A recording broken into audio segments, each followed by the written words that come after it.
Вас вітає ютуб-канал Океан Трейд. Сьогодні хочемо поговорити про інструмент, призначений для зняття стружки шляхом стругання чи довбання металу, який може застосовуватися для обробки площин, нескладних фасонних поверхонь та тіл обертання. Це довбальний різець.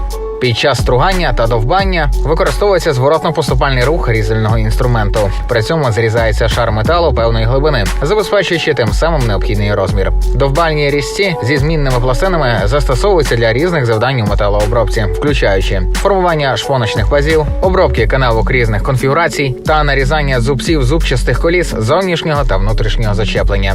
В нашому випадку це інструмент від торгової марки Акко з діаметром хвостовика 25 мм. Загальна довжина якої 105 мм, при довжині ріжучої частини 65 мм.